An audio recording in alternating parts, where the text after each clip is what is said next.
بجائے اس کے کوئی اس کو ہم مانتے ہیں اس کو ہم نہیں مانتے، جس سے پھر میں کہوں گا کوئی فرق نہیں پڑے گا، اس پہ توجہ دیں ہم سب کہ جو فلسطینیوں پہ ظلم ہو رہا ہے اس ظلم کا خاتمہ کیسے کریں، اس ظلم کو بند کیسے کریں۔ کیا ہمارے نہ ماننے سے وہ ظلم بند ہو جائے گا؟ اور اگر ہمیں یہ کوئی گارنٹی دیتا ہے کہ اسرائیل کو مان لے فلسطین پہ ظلم بند ہو جائے گا اور وہ فلسطین کو بھی مان لیں گے، تو میرے خیال میں دیکھیں، میں یہ سمجھتا ہوں کہ پاکستان ایک آزاد خود مختار وطن، دوسروں کے دکھ اور درد میں شریک بالکل ہم ہو جائیں، لیکن ان کے مسائل کو ہم اتنا نہ اون کریں کہ ہمیں ان کی مرضی کا نہیں پتا کہ وہ لوگ کیا چاہتے ہیں، لیکن ہم اپنے فیصلے اس کے اوپر ڈال دیں۔ بدقسمتی سے ادھر بات ہوئی، جب ظلم کی بات ہوگی، مظلوم کی بات ہوگی جو فلسطین اور اسرائیل کے نشان ہیں، اسی طرح جب کشمیر کا نام لیا جائے گا تو مظلومیت کا نشان ہے۔ اور احتساب ہمیشہ اپنے آپ سے ہوتی ہے۔ ہم کشمیر کے لوگوں کے سامنے بیٹھ کے مقبوضہ کشمیر کی بات کرتے ہیں، مجھے خود سمجھ نہیں آتی۔ ہماری شہر حق جو پاکستان کے نظریے سے ہمیں دکھایا گیا ہے، وہ شہر حق تو ہم میرے خیال میں کھو چکے ہیں، لیکن اس شہر حق کو کھونے کے ساتھ اگر ہم فلسطین کی آزادی کی بات کرتے ہیں تو میرے خیال میں ادھر بیٹھے ہوئے ہم کشمیر کی آزادی کی بات ضرور کریں گے، اور وہ صرف وہ کشمیر نہیں جس پہ انڈیا نے قبضہ کیا ہے۔ کشمیر کے 3 حصے بنا کے 3 لوگ قبضہ دار ہیں، وہ تینوں اپنا قبضہ چھوڑ کے کشمیر کی مرضی سے کشمیر کو اپنا فیصلہ کرنے دیں۔ اور اسی کے ساتھ ساتھ ایک اور ملک بھی ہے جو کہ مظلوم ہے، اور وہ ملک افغانستان ہے۔ اگر ادھر میں نے باتیں سنی، ہم اگر عرب ممالک میں ایک عام ملیشیا کو کہتے ہیں کہ مانے، تو کیا آپ افغانستان میں آرمڈ ملیشیا کو ماننے کو تیار ہیں؟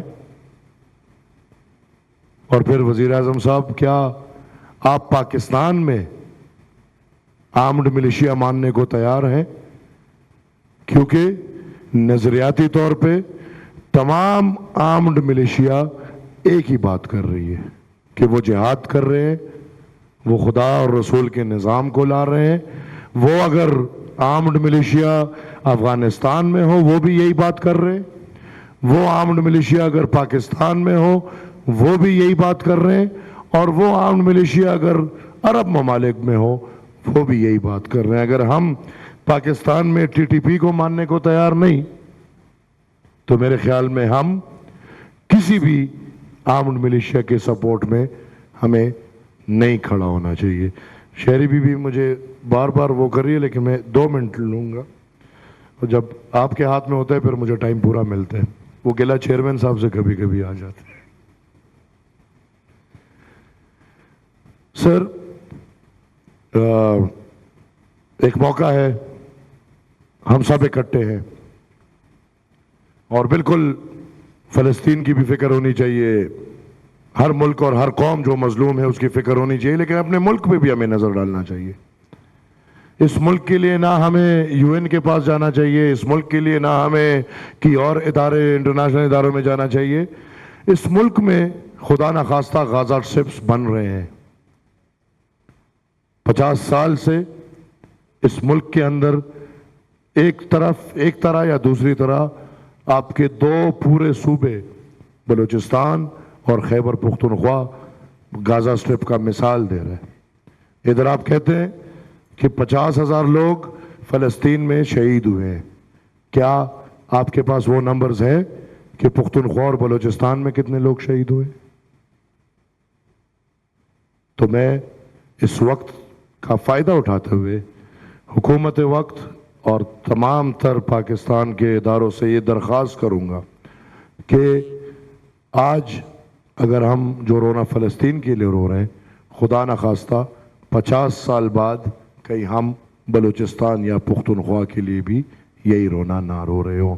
ایک میری گزارش یا رائے میں کہوں گا کہ ہم کیا کر سکتے ہیں۔ ہم تو ایسے ملک ہیں کہ قرض دار بھی ہیں اور سب کچھ، لیکن اس ملک نے ایک کام جو بڑا بہترین کیا ہے اس کو جہاد بولتے ہیں، اور 50 سال سے اس ملک نے جہاد کو پروموٹ بھی کیا ہے۔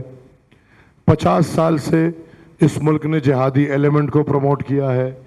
50 سال سے اس ملک نے پاکستان بالخصوص خیبر پختونخوا، بلوچستان اور افغانستان میں جہاد، مسلمان زمینوں پہ جہاد کیا ہے۔ لہٰذا میری رائے یہ ہے کہ ہم وہ کر سکتے ہیں۔ صدر صاحب اور وزیر اعظم صاحب کچھ ٹکٹیں مکٹیں آپ مان لیں، کچھ ہم مان لیں گے، اور جو 50 سال سے مسلمانوں پہ جہاد کر رہے ہیں ان سے ہماری گزارش ہے کہ یہ جہاد اب اسرائیل میں جا کے لازمی کریں۔ یہ راستہ ہمارے پاس ہے اور ان سب کو اسرائیل بھیجیں تاکہ یہ اسرائیل میں جہاد کرے۔ Thank you G.